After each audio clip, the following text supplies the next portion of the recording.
Because that's what it was. Humans don't behave that way. Animals don't even behave that way.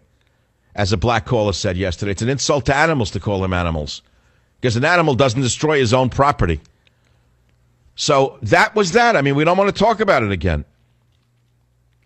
And we're talking about this now. Because this is something people have very strong opinions on. Let's go to WMAL in Washington, D.C. Christy is calling. Let's hear what she has to say on gay marriage. Christy, welcome to the Savage Nation. Go ahead, please. I have a lot of personal feelings about this situation. I am the daughter of a pastor and a woman who decided that she was gay and left my father, and I was raised in a gay household. Wait. Your mother became gay or said she declared herself gay.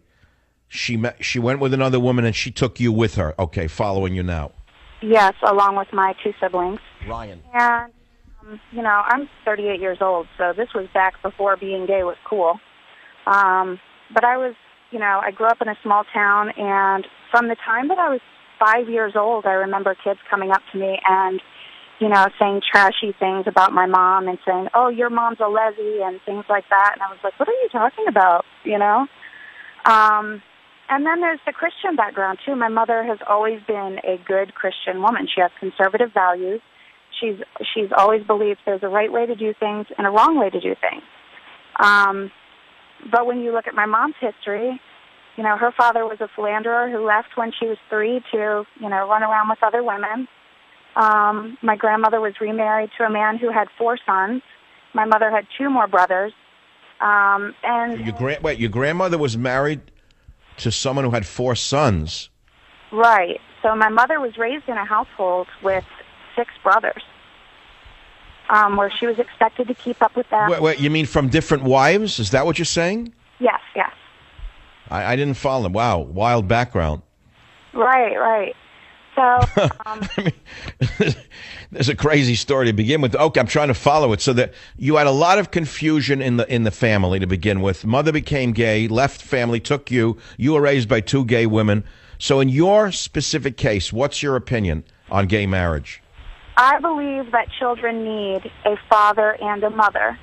And as wonderful as my upbringing was with my mother and her partner, there's always been a huge chunk missing, and that is, how do you relate with men? What role do men play in your life?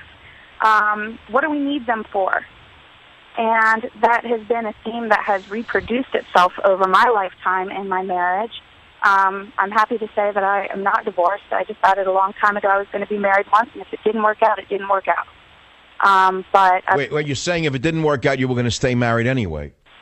Right. Well, I was either going to stay married or I was going to get divorced and never married again. But I was, pretty hardcore that I was going to make it work no matter what I had to do. When your mother was with the other woman, did you hear any disparagement towards men? Just little, little jokes, but nothing drastic. All right. So it wasn't an ongoing theme that men are horrible, disgusting beasts, nothing like that? No. Mm-hmm. But I just always wondered as a kid, what are men for? What do we need them in our lives for? And as I grew up, I always wanted male attention. Always wanted male attention. I would rather play with the guys than play with the girls. Because you were missing the father in your home. Right. Exactly. And when I was a kid growing up, when I went to middle school, it was wonderful because all of a sudden here's a new demographic of people who don't necessarily know my history and don't know that my mother is gay, and I put up with a lot of flack for that. And then I remember having a sleepover when I was in the 7th grade, and one of the girls said, my mom doesn't want me hanging out with you because if your mom's gay, you're probably gay too. Ooh. That hurts. And that destroyed my social life all over again. So you have a lot of pain from this. I do, but I have a lot of joy too. I think that my mom was a very good mother. She was very good at teaching us right from wrong. There were no public displays of affection. She wasn't, she never talked about being gay. It was All right, so she didn't do it for a revolutionary purpose. right. And my It wasn't a cause for her. It was just who she was. exactly, and I think that that's a big difference. Yeah, it is a big difference. That's exactly the reason I'm discussing it today, because I had a lesbian caller in the last hour. I don't know if you heard it, hour number 1, Kate from Louisiana. And although we oppose each other on the issue, we had a very rational discussion. And I don't think people hear any of this kind of thing in this country anymore. No, because I've seen this evolve throughout the years. I work with a lot of young girls now, and I almost feel like being gay these days is a fad. Wait, I'm saying being gay is a fact? Is that what you just said? No, it's a fad. It's a fad. Oh, it's almost like being gay is a fad. Right, It's the cool thing to be today.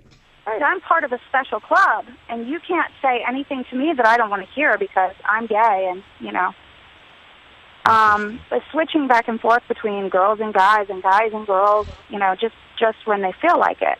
I'm not saying that's everybody. That's a generalization, obviously. No, it's a cultural trend. Let's put it that way. It's clearly a cultural trend, and it's being pushed by Katzenberg, Hatzenberg, Matzenberg, and Ratzenberg. Exactly. TV and movies, that's what they do day and night. Day and night, they're part of the propaganda arm. We know that. And like Steve was saying, it would make me uncomfortable if I took my 9-year-old son to visit his grannies, and because we call them both, they're both the grannies. And it would make me uncomfortable if we went there and being there was all about them being gay and they held hands and kissed and. But they don't. What you're saying is they don't do that. Right. They're just two women living together. Right. It's not about being out there and having to be heard and having to be seen. Yeah, in other words, it's not San Francisco where everyone's in your face every minute. I get it. Exactly. As George Orwell wrote, the more I hear people screaming, "I'm free, I'm free, I'm free," the louder I hear their chains rattling. I think that said it all. Yes, absolutely. Well, look, he's a great caller. I got to tell you, this show is evolving in a way I never expected, but I want to send you a free copy of my beautiful, beautiful novel, Countdown to Mecca, in hardcover, which is coming out just next week after so much hard work, and I know you're going to be frightened reading it. That's that simple. The time is racing by. It's 18 minutes after the hour. We're talking, really, I'll give you breaking news as it comes along, but I want to hear your opinion on gay marriage because the Supreme Court is discussing it as we speak. I'll be right back on Michael Savage. Join the Savage Nation. Call now, 855-400-SAVAGE, 855-400-7282. Savage. My Savage Nation is sponsored by SwissAmerica.com, the only company I trust to protect my wealth with gold and silver. Call 800-BUYCOIN. The intimate and committed relationships of same-sex couples, just like those of heterosexual couples, provide mutual support and are the foundation of family life in our society. Yet the legal commitment, responsibility, and protection that is marriage is off limits to gay people as a class. The stain of unworthiness that follows on individuals and families contravenes the basic constitutional commitment to equal dignity. That's the position of the lawyer arguing for gay marriage before the Supreme Court. And I have to go now to Justice Anthony Kennedy again in his reply in clip 30. When you think about these cases, you think about words or cases, and the word that keeps coming back to me in this case is millennia plus time. This definition has been with us for millennia, and it's very difficult for the court to say, oh, well, we know better. So he's tilting toward the conservative side, and he's the swing voter.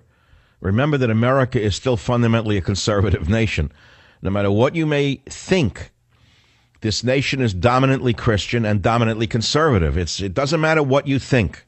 It doesn't matter what you want. It doesn't matter what you'd like it to be. It doesn't matter what you wish the demographics were. It doesn't matter that you wish the Bible would go away. This country is fundamentally Christian and fundamentally conservative. That's number one. And I don't think that the Supreme Court is immune to understanding that. They don't live in a vacuum.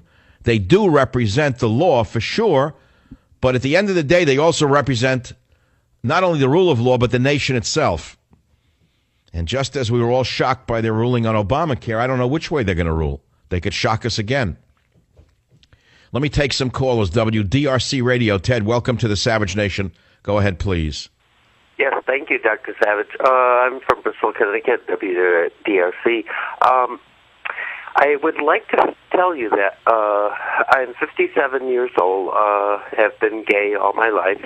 And if you were to ask me if I had a choice, I would say I would definitely want to not be gay.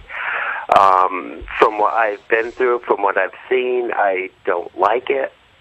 We live, unfortunately, in a world that is predominantly straight. I like the way you said unfortunately. Okay, go on. No, it's kind of not funny, but it is. I get it. Right. Yeah, things are more accepting if we lived in the world that was perfect and ideal for everyone in this world. I would definitely want to be straight. But from what I've been through, it's a hard. But you're saying from what you've been through, do you mean from the point of view of prejudice you've experienced as a gay man? Yes, sir. Or is it as a result of the gay lifestyle itself that you wish you weren't gay? Which is it? Probably just because I've been seen with another gay man around the same age.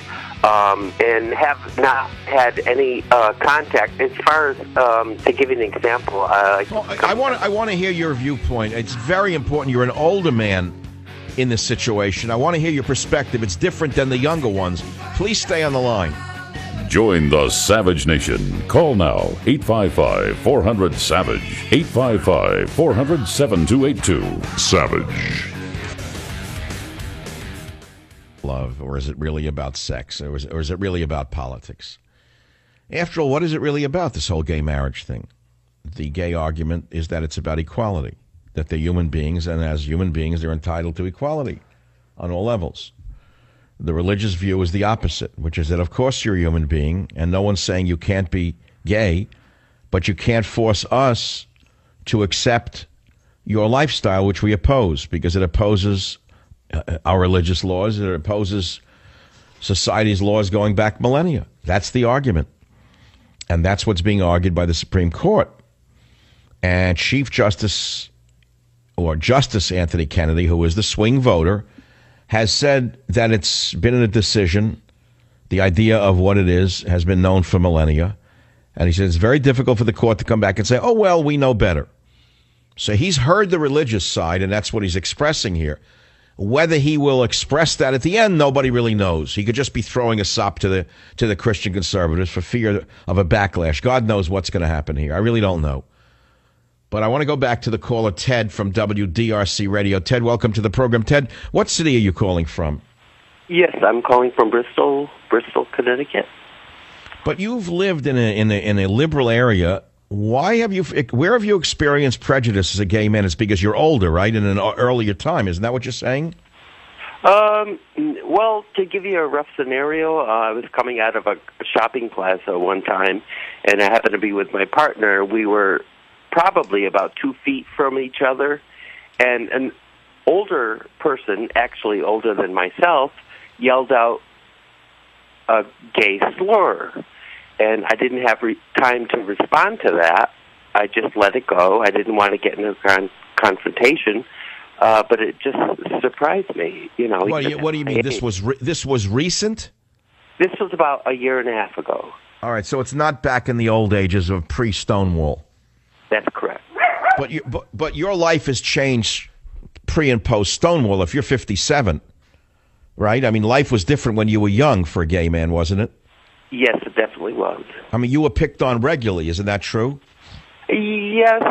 Actually, to be honest with you, I wasn't picked on that much. I was teased. I would say teased. I wasn't badgered as far as that goes. All right, but things have changed for the better, haven't they, in society or not? Yes, they have. And as far as gay marriage goes, I see nothing wrong with it.